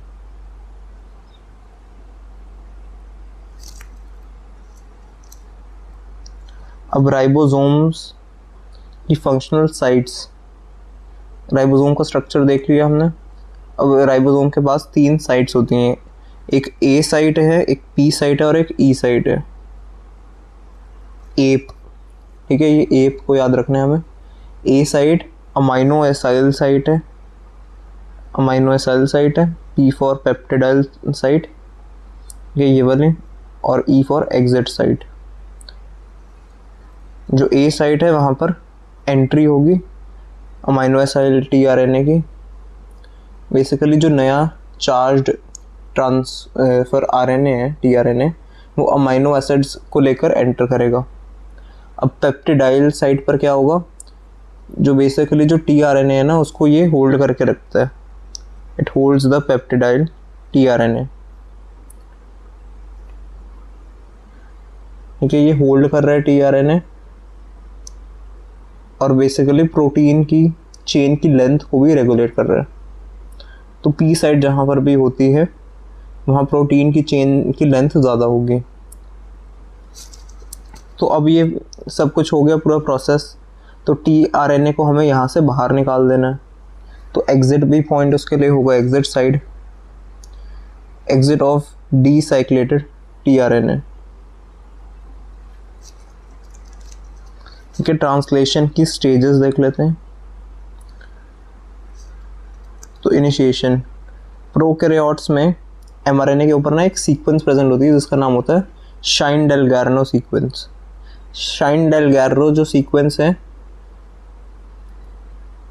ये AUG पर प्रेजेंट होती है। ठीक है, it aligns the AUG codon. और यूकैरियोट्स में शाइन-डेल्गार्नो सीक्वेंस नहीं होती। यूकैरियोट्स में जो सीक्वेंस होती है उसका नाम है कोजैक sequence. It helps in AUG की रिकॉग्निशन। ठीक है, और ये कहाँ पर है कोजैक सीक्वेंस, जो 5' एंड है ना वहाँ पर, 5' कैप ऑफ mRNA। यूकैरियोट्स में 40S सब यूनिट बाइंड करती है 5' पर, प्रोकैरियोट्स की सब यूनिट 30S वाली बाइंड कर जाती है mRNA पर। और ये दोनों सीक्वेंस हमने देख ली। ये इनिशिएशन का प्रोसेस चल रहा है अभी। तो इनिशिएटर बेसिकली ना tRNA की कौन सी साइड पर आएगा, पी साइड पर। इनिशिएशन ऑफ tRNA की पी साइड पर आएगा। ये जो अलग अलग साइड थी, यहाँ पेप्टिडाइल, यहाँ पर इनिशिएटर आता है और होल्ड करने का काम करता है ये। अब 50S जो सब यूनिट बची थी उसका क्या होगा, 50S वाली ज्वाइन कर जाएगी 70S पर और इनिशिएशन कॉम्प्लेक्स हो जाएगा। ये शाइन-डेल्गार्नो सीक्वेंस, यहाँ पर AUG है। 6 to 10 पॉजिटिव अपस्ट्रीम में UAG के। और कोजैक सीक्वेंस, इसमें UGG है।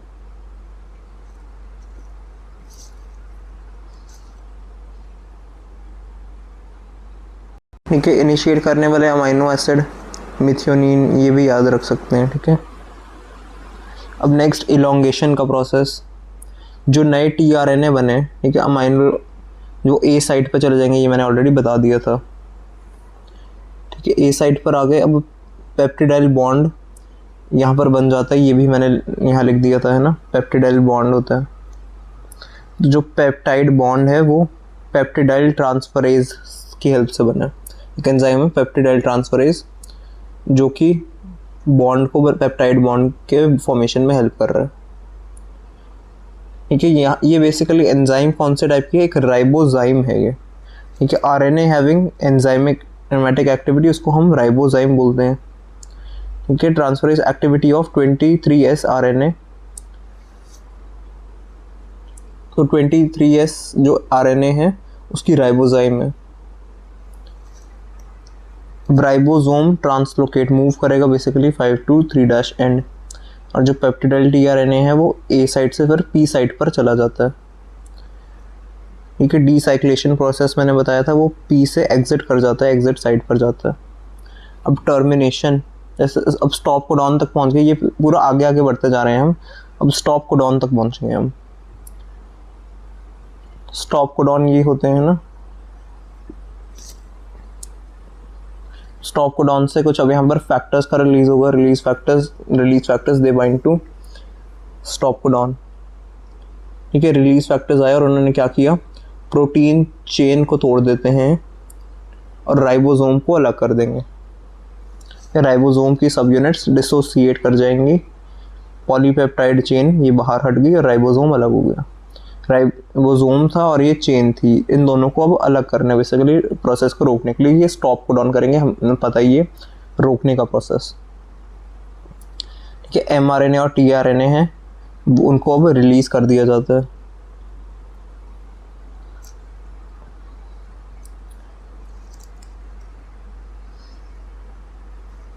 ठीक है, इनिशिएशन में राइबोसोम एमआरएनए और इनिशिएटर टीआरएनए थे। इलोंगेशन में अमीनो एसिड ऐड हुए, टर्मिनेशन में स्टॉप कोडॉन ने रिलीज कर दिया। ठीक है, अब पॉलीपेप्टाइड अलग है और राइबोसोम अलग है। Ribosome dissociates, polypeptide is released. तो टीआरएनए जो था वो है अडेप्टर मॉलिक्यूल प्रोटीन सिंथेसिस का। ठीक है, ये याद रखना है फैक्ट। शाइनडेल-गार्नो प्रोकैरियोट्स की सीक्वेंस है, कोजैक सीक्वेंस यूकैरियोट्स की है। अब EIF2, ठीक है, ये इनिशिएशन कोडॉन है, it helps in the initiation codon जो है उसकी रिकॉग्निशन में हेल्प करता है। ठीक है, की इनिशिएशन फैक्टर्स देख लेते हैं प्रोकैरियोट्स और यूकैरियोट्स में। IF1 ए साइट को बाइंड कर रहा है प्रोकैरियोट्स में। IF2 ये जो मिथ्योनिन वाला टीआरएनए था उसको पास ला रहा है। IF3 इनिशिएशन फैक्टर 3, ठीक है, ये प्री मैच्योर एमआरएनए को 50S से ज्वाइन करने में रोक देता है क्योंकि 50S और 70S कंबाइन करेंगे। ठीक है, यूकैरियोट्स में फैक्टर 2, फैक्टर 4 और E है तो यूकैरियोटिक इनिशिएशन फैक्टर 2, 4, 5 होते हैं। 2 ये वाले आरएनए को, टीआरएनए को ला रहा है और फैक्टर 4 कैप पे बाइंड हो रहा है, जो 5' पर कैप बनती है ना 7 मिथाइल गुआनोसिन की, उस पर बाइंड कर जाता है। ठीक है, ये eukaryotic initiation factor 2 helps initiation codon recognition. ये जो इनिशिएशन कोडॉन है उसकी रिकॉग्निशन, ये इंपॉर्टेंट पॉइंट है from MCQ point of view. ठीक है, यूकैरियोट्स में इनिशिएशन फैक्टर 5 सब यूनिट को ज्वाइन करवा रहा है। ठीक है, यूकैरियोटिक इनिशिएशन फैक्टर 2 का फंक्शन मैंने बता दिया, ये कॉम्प्लेक्स है, इट बाइंड्स टू ये मिथ्योनिन को कोड करने वाला टीआरएनए और उसको 40S सब यूनिट जो है यूकैरियोट्स की उसके पास लेके आ रहा है। स्टॉप कोडॉन्स ये होते हैं। ठीक है, और क्लोरामफेनिसोल जो ड्रग है वो पेप्टिडाइल ट्रांसफरेज को इनहिबिट करती है, ये भी पॉइंट हमें पता होना चाहिए। कि tRNA adapter Shine Dalgarno prokaryotes, Kozak eukaryotes initiation के लिए eukaryotic initiation factor 2 initiation codon की रिकॉग्निशन में हेल्प करता है। क्लोरामफेनिसोल ने पेप्टिडाइल ट्रांसफरेज को इनहिबिट किया।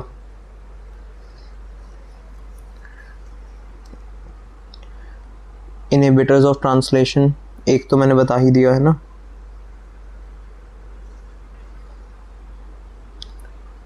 तो प्रोटीन सिंथेसिस को अगर इनहिबिट करे जो सब्सटेंसेस, जैसे एंटीबायोटिक्स वो कुछ होती हैं जो इनहिबिट कर देती है प्रोटीन सिंथेसिस, जो कि राइबोसोम की सब यूनिट्स पर एक्ट करेंगी या फिर ट्रांसलेशन के किसी स्टेप को ख़राब करेंगी। जैसे क्लोराम्फेनिसोल ने इनहिबिट कर दिया पेप्टिडाइल ट्रांसफरेज को। बेसिकली कुछ ड्रग्स, ये जो एंटीबायोटिक्स हैं, ये क्या कर रही हैं, बैक्टीरिया के अंदर के जो प्रोटीन, बैक्टीरिया के अंदर राइबोसोम को उनको रोक रही हैं और बैक्टीरिया को मारने का काम कर रही हैं, जो बैक्टीरियल ग्रोथ को प्रिवेंट कर देंगे और उसके प्रोटीन्स ही नहीं बनेंगे तो प्रॉब्लम हो जाएंगी। 30S सब यूनिट के कुछ इनहिबिटर्स होते हैं और कुछ 50S सब यूनिट के इनहिबिटर्स होते हैं। क्योंकि 30S को जो रोकती हैं उसके एग्जांपल हो गए स्ट्रेप्टोमाइसिन, कि जैसे स्ट्रेप्टोकोकस बैक्टीरिया आपने सुना होगा, स्ट्रेप्टोमाइसिन काफ़ी कॉमन है ना। तो ये mRNA की मिस रीडिंग करवा देती है। mRNA तो इस वजह से गलत रीडिंग हो जाएगी mRNA की, तो ट्रांसलेशन ढंग से हो नहीं पाएगा। टेट्रासाइक्लिन क्या करवाती है, अमाइनो एसाइल tRNA की A साइट को ब्लॉक करवा देती है। ठीक है, जो टेट्रासाइक्लिन है वो tRNA A साइट पर जाता है, हमें पता है, A साइट तक उसे पहुंचने ही नहीं देती टेट्रासाइक्लिन। स्पेक्टिनोमाइसिन ट्रांसलोकेशन जो प्रोसेस होता है उसको रोक देती हैं। 50S को रोकने वाली में क्लोराम्फेनिसोल जो कि पेप्टिडाइल ट्रांसफरेज है उसकी एक्टिविटी को रोक देती है। एरिथ्रोमाइसिन काफ़ी फेमस भी है ये, है ना, ये राइबोसोम के ट्रांसलोकेशन को रोक रही है, ये भी एग्जिट फ्रॉम ए साइड। अब ये भी MCQ में आ सकता है, एरिथ्रोमाइसिन ट्रांसलोकेशन को 50S सब यूनिट्स इनहिबिटर है और जो ट्रांसलेशन को रोक रही थी स्ट्रेप्टोमाइसिन वो 30S इनहिबिटर है। और एक और है प्यूरोमाइसिन और लिंकोमाइसिन। लिंकोमाइसिन ने भी पेप्टिडाइल ट्रांसफरेज को इनहिबिट किया। ठीक है, ये भी पूछा जा सकता है क्लोराम्फेनिसोल के अलावा और कौन पेप्टिडाइल ट्रांसफरेज इनहिबिटर है। तो apart from chloramphenicol, lincomycin is the peptidyl transferase inhibitor. Puromycin premature termination, protein को बनने से पहले ही, मैच्योर होने से पहले ही टर्मिनेशन जल्दी हो जाएगा तो ढंग से प्रोटीन नहीं बनेगा। अब बात करते हैं पोस्ट ट्रांसलेशनल मॉडिफिकेशंस की। प्रोटीन बन गया तो उसके बाद क्या होगा, प्रोटीन में कुछ केमिकल चेंजेस और मॉडिफिकेशंस होंगी ताकि वो प्रोटीन फंक्शनली एक्टिव हो जाए। सबसे पहले ग्लाइकोसाइलेशन, ग्लाइकोस मतलब जैसे ग्लूकोस जैसा नाम लग रहा है, तो प्रोटीन में ग्लाइसेशन बेसिकली शुगर का एडिशन होगा। अब इससे क्या होगा, प्रोटीन स्टेबल हो जाएगा, सेल टू सेल रिकॉग्निशन में हेल्प करेगा, सेक्रीशन प्रोसेस में हेल्प करेगा। देखिए कौन सा, ये वाले ग्रुप्स या साइट यहाँ पर हो जाते हैं। यहाँ पर एंजाइम कौन सी होती है, ग्लाइकोसाइड ट्रांसफरेज। इसके बाद हाइड्रोक्सिलेशन होता है, और मैंने बताया था हाइड्रोक्सिलेशन में जब प्रोलीन और लाइसिन, मैंने जब अमीनो एसिड्स की वीडियो बनाई थी मैंने तब ये मेंशन किया है वहाँ पर कि प्रोलीन और लाइसिन हाइड्रोक्सिलेशन में हेल्प करते हैं। तो तब वहाँ से हो सकता है किसी को क्लियर ना हुआ, हाइड्रोक्सिलेशन हाइड्रोक्सिलेज एंजाइम से होती है। ठीक है, कोलाजन सिंथेसिस, ठीक है, मैंने ये भी बताया था कि कोलाजन को कोलाजन सिंथेसिस कौन करता है, एस्कॉर्बिक एसिड। स्टेबलाइज करने के लिए हाइड्रोक्सिलेशन हो रही है, बेसिकली प्रोलीन और लाइसिन पर OH ग्रुप का एडिशन हो रहा है। ठीक है, अब कोलाजन जो प्रोटीन है उसको स्किन हेल्थ वगैरह के लिए जो होता है ना, उसको स्ट्रॉन्ग करने के लिए, हार्मोन्स की एक्टिविटी को मेंटेन रखने के लिए। फॉस्फोराइलेशन बाय काइनेज, ये तो फैक्ट बायोकेमिस्ट्री में अब तक ये रटा होना चाहिए कि काइनेज जहाँ पर भी है फॉस्फेट ग्रुप का एडिशन होगा। ठीक है, यहाँ पर होता है, और ये एंजाइम एक्टिविटी, सिग्नल ट्रांसडक्शन, ये सब काम है। कार्बोक्सिलेज एडिशन, कार्बोक्सिलेशन, और विटामिन के डिपेंडेंट क्लॉटिंग फैक्टर्स को मेंटेन करना। एसिटाइलेशन में एन टर्मिनल अमीनो एसिड पर एसिटाइल ग्रुप का एडिशन, एंजाइम एक्टिविटी के लिए क्रोमैटिन का जो स्ट्रक्चर है उसमें इम्पॉर्टेंट है। ठीक है, कार्बोक्सिलेशन में बेसिकली जो विटामिन के है उसकी हेल्प से क्या हो रहा है, ब्लड क्लॉटिंग फैक्टर्स का सिंथेसिस हो रहा है।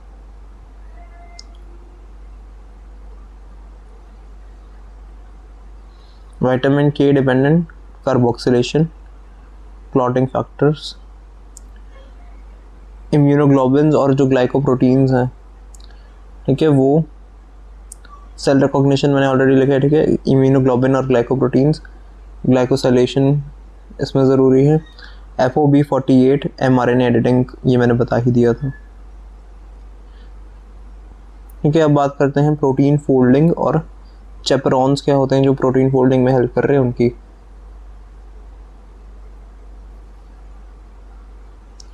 तो पॉलीपेप्टाइड का सिंथेसिस हुआ, उसको फोल्ड होना ज़रूरी है 3D स्ट्रक्चर में।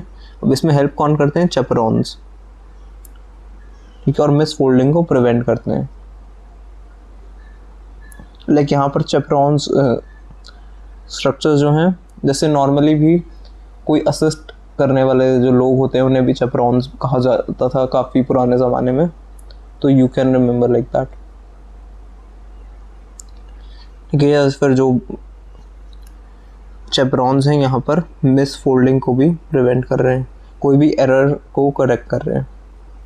तो पॉलीपेप्टाइड पहले फोल्डेड नहीं है, अनफोल्डेड है, चैपरॉन्स उससे जुड़ जाएंगे, फोल्ड असिस्ट करेंगे, हेल्प करेंगे कि फोल्डिंग ढंग से हो पाए और प्रोटीन को ढंग से फोल्ड करने में हेल्प करेंगे, इंश्योर करेंगे ताकि प्रोटीन कन्फर्मेशन सही से हो। मिस फोल्डिंग से मैंने बताया था बहुत सारे डिसऑर्डर्स हो सकते हैं, है ना। Do let me know in the comments कि प्रोटीन मिस फोल्डिंग से कौन सा डिसऑर्डर हो सकता है। और एक प्रोटीन फोल्डिंग वाला मैंने डिजीज़ भी बताया था ऑलरेडी अमाइनो एसिड वाले और प्रोटीन वाली वीडियो में, एक जैसे mad cow disease and all, है ना, BSF। सो सेल को सर्वाइव करना है अगर स्ट्रेसफुल कंडीशंस में, तो अच्छे से प्रोटीन को फोल्ड होना पड़ेगा, उसके प्रोटीन्स को स्ट्रॉन्ग होना पड़ेगा, प्रोटीन्स को ट्रांसपोर्ट अगर करना आना है अलॉन्ग द मेम्ब्रेन तो उसके लिए भी सही फोल्डिंग का होना ज़रूरी है, ठीक है। सिंथेसिस राइबोसोम में होता है, ट्रांसलेशन mRNA से, फिर पॉलीपेप्टाइड चेन, देन मॉडिफिकेशंस के लिए कहा जाता है प्रोटीन ER, राइबोसोम से बना प्रोटीन ER गोल्गी। ये तो सेल से हमें पता होगा, है ना, कि राइबोसोम पूरा जो एंडोमेम्ब्रेन सिस्टम होता है, गोल्गी। देन मॉडिफिकेशंस होती हैं टू एक्टिवेट द प्रोटीन की फोल्डिंग कराई जाती है इन द ER और साइटोसोल, तो उसमें चैपरॉन्स हेल्प कर रहे थे। देन फिर वो गोल्गी और वेसिकल से प्रोटीन अब ट्रांसपोर्ट फॉर्म में हो जाएगा, फोल्डिंग करी चैपरॉन्स ने and protein is now ready for being transported. 30S में जैसे टेट्रासाइक्लिन एक एग्जांपल इंपॉर्टेंट था जो tRNA को ब्लॉक कर रहा है। Chloramphenicol decrease the peptidyl transferase activity, कि ये बाकी चीज़ें भी हो गई है ना। चैपरॉन्स के कुछ एग्जांपल्स देख लेते हैं। HSP70, if you know HSP एक सर का भी नाम है, केमिस्ट्री के एजुकेटर हैं, you can search for them. तो HSP70 you can search for his channel, है ना। तो अगर कोई भी इफ़ यू नो नीट की प्रिपरेशन कर रहे हैं, ठीक है, मैं यहाँ प्रमोशन नहीं कर रहा, कंटिन्यू करते हैं। 60 और 70 साइटोसोल और ER में binds to the nascent newly formed polypeptide से बाइंड करता है ये वाला चैपरॉन, उसकी एग्रीगेशन में हेल्प करता है, जोड़ने में हेल्प करता है और रीफोल्डिंग में हेल्प कर रहा है। 60 वाला बैरल लाइक स्ट्रक्चर बना लेता है, आइस को सही से एनवायरनमेंट प्रोवाइड करता है, असिस्ट तो हर कोई कर रहा है। बाकी जो HSP90 वगैरह या जो स्मॉल हैं वो स्टेबलाइज कर रहे हैं प्रोटीन को। अब आ जाते हैं इस चैप्टर के दूसरे सेगमेंट पर विच इज़ वेरी इंपॉर्टेंट, जो कि है recombinant DNA technology. RDNA technology पे डायरेक्ट शॉर्ट नोट आ सकता है, मतलब रिकॉम्बिनेशन कर रहे हैं, दोबारा से कंबाइन कर रहे हैं अलग अलग DNA को, ऐसी टेक्नोलॉजी है जो ये कर पा रही है। तो मतलब दो अलग अलग ऑर्गेनिजम्स के DNA को जोड़कर हम एक रिकॉम्बिनेंट DNA बना रहे हैं। Technology is the process of joining DNA from 2 different sources, एक दूसरे अलग अलग ऑर्गेनिज्म से एक नया रिकॉम्बिनेंट DNA का मॉलिक्यूल बनवा रहे हैं। और उस सिर्फ इतना नहीं बनवाएंगे तो कुछ ना कुछ उसका फ़ायदा भी लेंगे, हम इंसान हैं, फ़ायदा ढूंढते हैं हर चीज़ में, तो नया DNA बनवा लिया, टेक्नोलॉजी तो फ़ायदे के लिए होती है।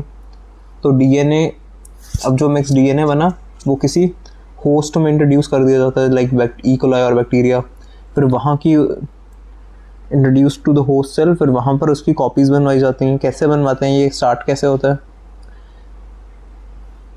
ठीक है। जो जीन ऑफ इंटरेस्ट है जो हमें चाहिए, ये एग्जाम्पल से क्लियर होगा, वैसे एक बार रीड कर लेते हैं उसको। रेस्ट्रिक्शन एंडोन्यूक्लियस, मॉलिक्यूलर सीजर, ठीक है। मॉलिक्यूलर लेवल पर अगर कोई कैंची है जो कोई चीज़ काटने के लिए, एडिटिंग के लिए है, वो रेस्ट्रिक्शन एंडोन्यूक्लियस एंजाइम है, तो जीन ऑफ इंटरेस्ट से उसे निकाल लिया जाता है। अब जो जीन हमें चाहिए उसको वेक्टर जो कि जीन ऑफ इंटरेस्ट कहाँ है, मतलब वो वाला पार्ट जो हमें चाहिए उसको निकाल लिया रेस्ट्रिक्शन एंडोन्यूक्लियस की हेल्प से, जो कि स्पेसिफिक पार्ट से एक मॉलिक्यूल के डीएनए के उस पार्ट को निकालेगा। अब वेक्टर क्या होता है, लाइक एक प्लाज्मिड, तो जो हमारे होस्ट के जीन को कैरी करके उसकी कॉपीज वगैरह बनवाएगा, ठीक है। बैक्टीरिया के अंदर होता है जैसे प्लाज्मिड, जो एक्स्ट्रा डीएनए होता है ना सर्कुलर वाला, उसको यूज़ कर लेते हैं, तो सूटेबल वेक्टर।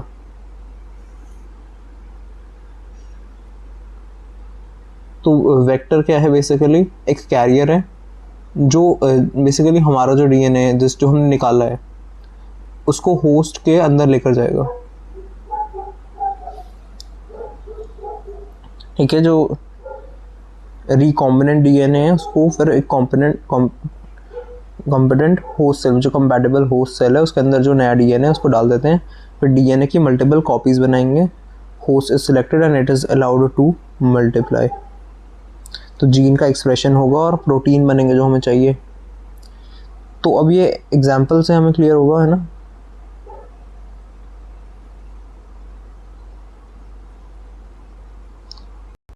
तो बिफोर दैट कंपोनेंट्स को देख लेते हैं। जीन ऑफ इंटरेस्ट जो फॉरेन डीएनए, मतलब हमें बिलोंग नहीं कर रहा ना किसी और ऑर्गेनिज्म का डीएनए। फिर रिस्ट्रिक्शन एंडोन्यूक्लियस चाहिए कट करने के लिए, एक वेक्टर चाहिए जैसे बैक्टीरिया का प्लाज्मिड एक्स्ट्रा डीएनए जो है।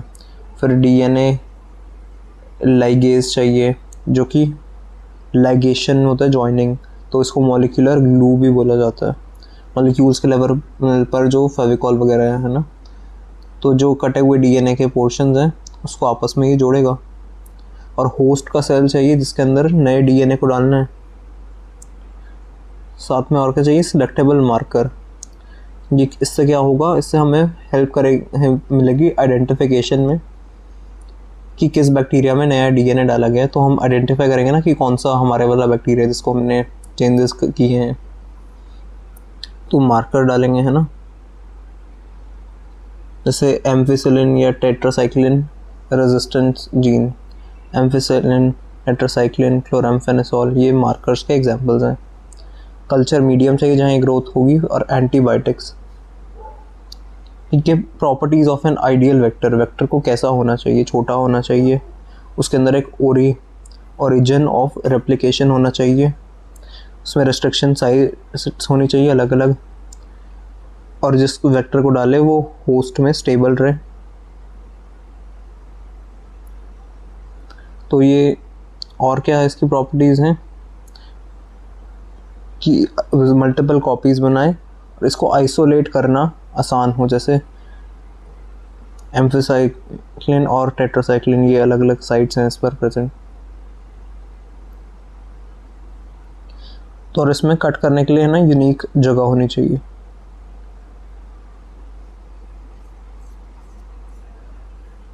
तो ओवरव्यू ऑफ जीन क्लोनिंग,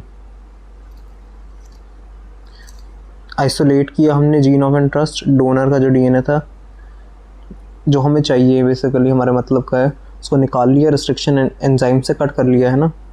अब क्या होगा, वेक्टर को बनाएंगे जो रिस्ट्रिक्शन एंडोन्यूक्लियस से कट करके ये अलग कर दिया हमने, और अपना वाला डीएनए लाइगेशन एंड लाइगेज की हेल्प से यहाँ पर जोड़ लिया, एक्स्ट्रा डीएनए जोड़ लिया।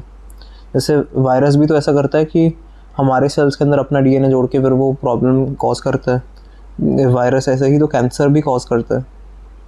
अब रिकॉम्बिनेंट्स सिलेक्ट करेंगे सिलेक्टेबल मार्कर की हेल्प से, और क्लोनिंग होगी और जीन एक्सप्रेशन होगा, मल्टीपल कॉपीज़ बनेंगी और अपनी मर्ज़ी का प्रोटीन हमारा बनेगा।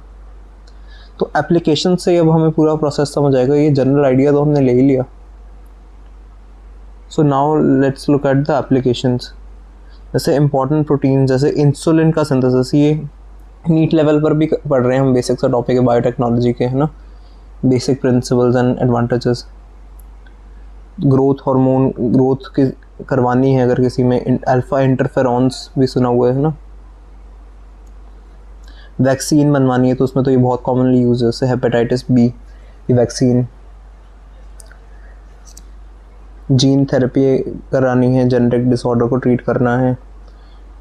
ट्रांसजेनिक प्लांट्स और एनिमल्स जिनमें चेंजेस हैं। ह्यूमन इंसुलिन जो रिकॉम्बिनेंट है ना, एक इफ यू रिमेंबर एनसीईआरटी में एक काओ वाला एग्जांपल भी था, है ना, कि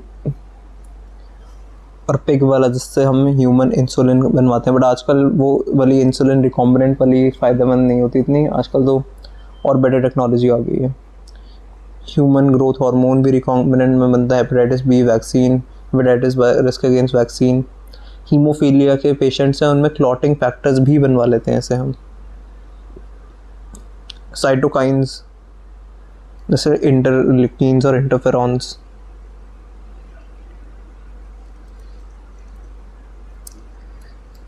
ठीक है, इसको ऐसे याद रख सकते हैं।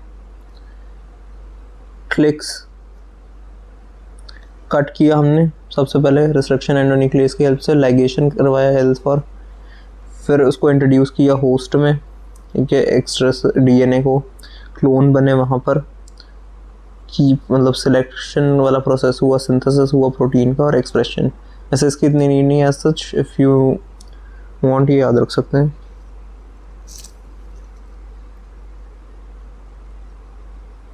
क्योंकि ये बेसिक टर्म्स। अब आते हैं हम रिस्ट्रिक्शन एंडोन्यूक्लियस पर। इसके डिटेल में अगर इस पर शॉर्ट नोट आता है तो क्या क्या हमें पता होना चाहिए।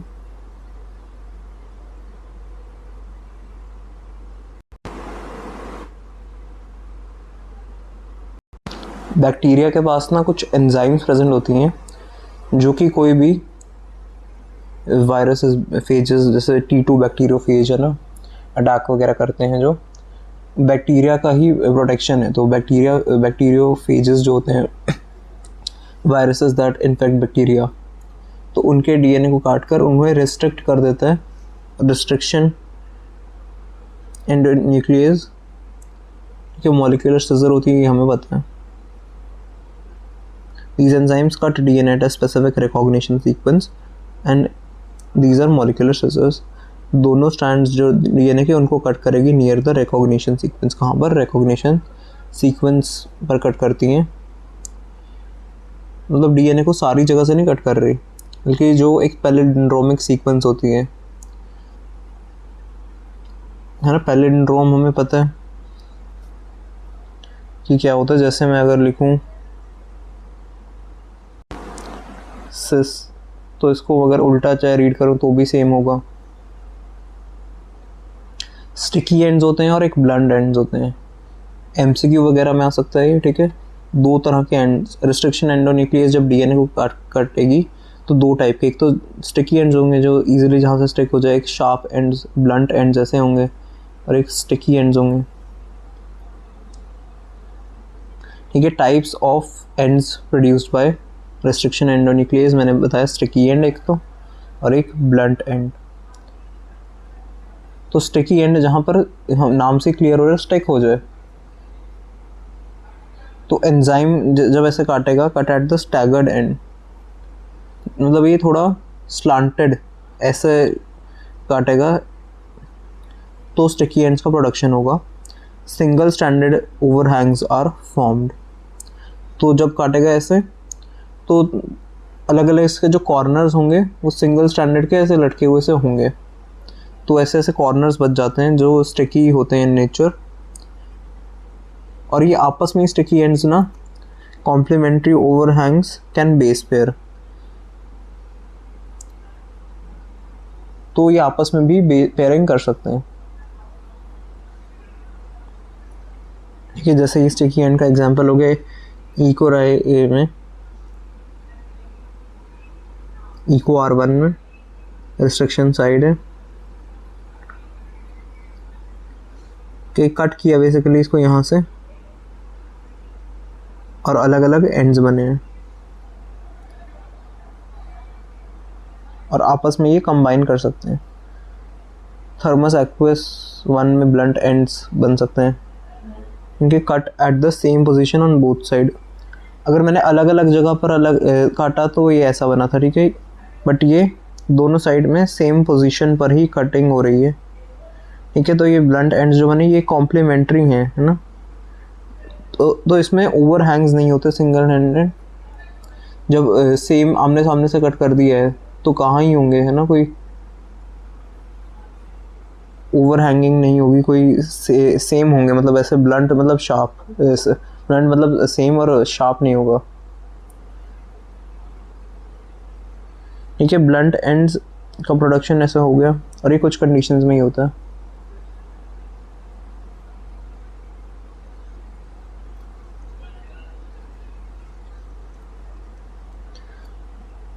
रेस्ट्रिक्शन मैप की बात करते हैं अब, ठीक है। रेस्ट्रिक्शन मैप में बैक्टीरियोफेज का एग्जांपल ले लेते हैं। मतलब अगर ऐसा होता है कि डीएनए पर ना अलग अलग रेस्ट्रिक्शन एंजाइम्स को काटने की लोकेशंस होती हैं और उसको अगर डीएनए को जहाँ जहाँ काटा है उसको एक मैप पर हम रिप्रेजेंट करें डीएनए के फ्रेगमेंट्स को, तो वो रेस्ट्रिक्शन मैप होता है। क्योंकि अलग अलग रेस्ट्रिक्शन एंजाइम जैसे बैक्टीरियोफेज के डीएनए को कट करती हैं, फ्रेगमेंट्स का इलेक्ट्रोफोरेसिस से सेपरेशन करवाते हैं और KBP kilo base pairing size में डिफरेंस होता है। साइज़ में डिफरेंस पता लगाया जाता है, डिटरमाइन किया जाता है। रेस्ट्रिक्शन साइट जो अलग अलग हैं उसको लीनियरली अरेंज किया जाता है और एक मैप बनाया जाता है, ठीक है। जैसे ये अलग अलग बेस पेयरिंग वाला पूरा मैप बना दिया,